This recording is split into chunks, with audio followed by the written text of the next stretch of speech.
Hello everyone, स्वागत है आप सबका अमृतेश ट्यूटोरियल में। इस वीडियो में हम लोग डिस्कस करेंगे एक्सरसाइज 8.1 का एग्जाम्पल नंबर 2। एग्जाम्पल नंबर 1 का वीडियो मैंने ऑलरेडी अपलोड कर लिया है, तो आप लोग उसको देख सकते हैं। उसमें स्टेप बाय स्टेप मैंने समझाने की कोशिश किया है कि आपको कैसे एग्ज़ाम में लिखना है। चलिए बिना टाइम वेस्ट किए हुए क्वेश्चन नंबर 2 हम लोग स्टार्ट करते हैं। तो क्वेश्चन नंबर 2 क्या है? If angle B and angle Q are the acute angles such that sine B equal to sine Q, then prove that angle B equal to angle Q. मतलब कोई दो एंगल है B और Q, दोनों acute angles हैं, और sine B equal to sine Q लिखा हुआ है। बी और क्यू का साइन फॉर्म आपस में इक्वल है, तो आपको प्रूव करना है कि एंगल बी और एंगल क्यू इक्वल हो।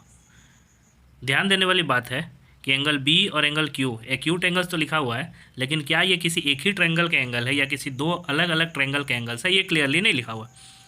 अब मैं आपको इन दोनों तरीके से सॉल्व करके बताऊंगा। एक तरीका जब हम इन दोनों एंगल को किसी एक ट्रायंगल का एंगल मानेंगे, और एक तरीका जो एनसीईआरटी में सॉल्व करके बताया गया है कि अगर ये दोनों ट्रायंगल किसी दो अलग अलग ट्रायंगल के एंगल होंगे तो कैसे सॉल्व होगा। तो सबसे पहले सॉल्व करके बताते हैं कि अगर ये दोनों एंगल किसी एक ही ट्रायंगल का होगा तो कैसे होगा।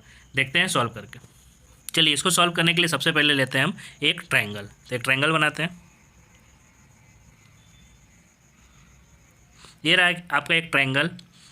इसमें एक 90 डिग्री लेते हैं, क्योंकि एक्यूट एंगल तो 90 डिग्री है नहीं, तो बी और क्यू, इसको ले लेते हैं हम बी और इसको ले लेते हैं क्यू, और ये कोई भी एक ट्रायंगल सपोज करें, इसको मान लेते हैं ए।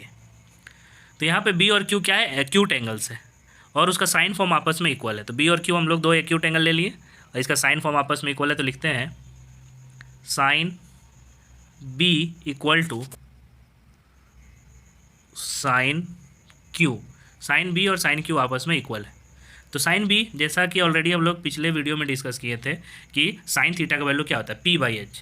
तो b मीन्स इस एंगल पे अगर हम थीटा लेते हैं, ध्यान रखना है, इस एंगल पे अगर थीटा लेते हैं तो मेरा ये जो साइड है ये परपेंडिकुलर बनता है और बेस ये है।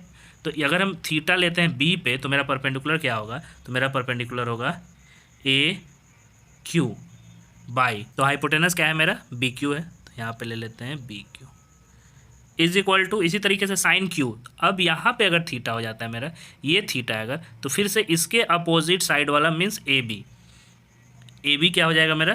ए बी हो जाएगा मेरा P, और हाइपोटेनस तो दोनों के लिए सेम ही रहेगा, तो बी क्यू हाइपोटेनस। अब इसको देखते हैं हम लोग, तो इसका और ये डिनोमिनेटर दोनों का सेम है, तो हम लोग इसको कैंसिल कर सकते हैं। तो न्यूमरेटर्स आपस में इक्वल हो गया, means AQ is equal to AB।